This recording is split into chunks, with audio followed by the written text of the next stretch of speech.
Le jour avant, j'avais une activité physique assez intense, donc le soir, je me suis senti assez fatigué.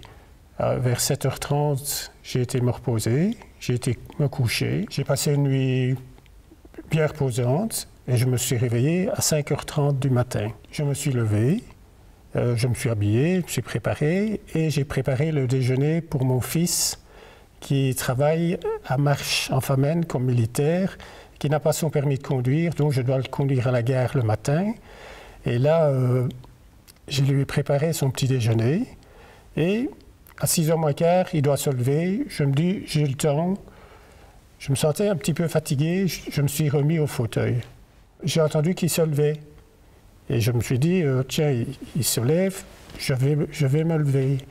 Et comment j'ai senti vraiment que j'avais un problème à ma jambe, à mon bras, et je ne savais pas le bouger. J'essayais de lever mon bras à ma jambe, il n'y avait pas moyen. J'ai essayé 2-3 fois, et puis je reprenais un temps de repos, je réessayais, il n'y avait aucune possibilité. Je me dis, je vais me rouler par terre, parce que j'avais vu la table du salon, et je me dis, je vais m'accrocher à la table du salon avec mon bras droit, avec mon bras gauche, je vais pouvoir me relever. Et comment je me suis roulé par terre, j'ai essayé de me relever, il n'y avait aucune possibilité. Et là, mon gamin est arrivé et me dit, papa, qu'est-ce que tu fais par terre? Et j'ai essayé de lui répondre. Je dis, j'essaie de me relever, mais il ne comprenait pas. J'avais déjà un début de paralysie faciale qui commençait, donc il comprenait la moitié de ce que je disais, et moi je ne me rendais pas compte. Entre-temps, il a sonné à ma compagne pour lui expliquer la situation, et ma compagne dit, il faut l'envoyer à l'hôpital, fais venir les secours. Il a téléphoné aux urgences. À partir du moment où il a téléphoné, il a fallu une demi-heure pour qu'il vienne me chercher. Il a encore fallu une demi-heure pour que je sois transféré à l'hôpital et pris en charge. Et là, je crois que dans l'heure et demie, j'ai été sur la table d'opération. Ça a été relativement rapide.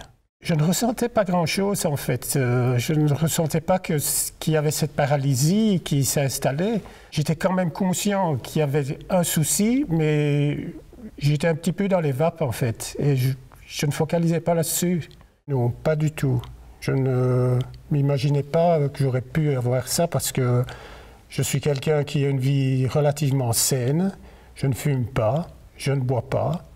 J'ai une activité sportive intense. J'étais dans l'équipe nationale d'athlétisme dans mes jeunes années et j'ai toujours continué le sport. Donc, je ne m'étais vraiment pas préparé à avoir un accident de ce type. Donc, ça m'est tombé dessus et je me suis posé la question, pourquoi? Je conseillerais de rentrer en contact avec le service de secours le plus rapidement possible, téléphoner à l'ambulance et amener la personne pour un contrôle, une vérification, pour voir si les signes sont importants, quoi, pour qu'il y ait une visite qui se fasse assez rapidement, quoi. Je n'ai pratiquement aucune séquelle de cet accident cérébral et voilà. 30 minutes avec les poids et haltères, mais très très léger, que je prenais des charges assez importantes, ou alors une balade en vélo de 40 minutes, vraiment sans excès.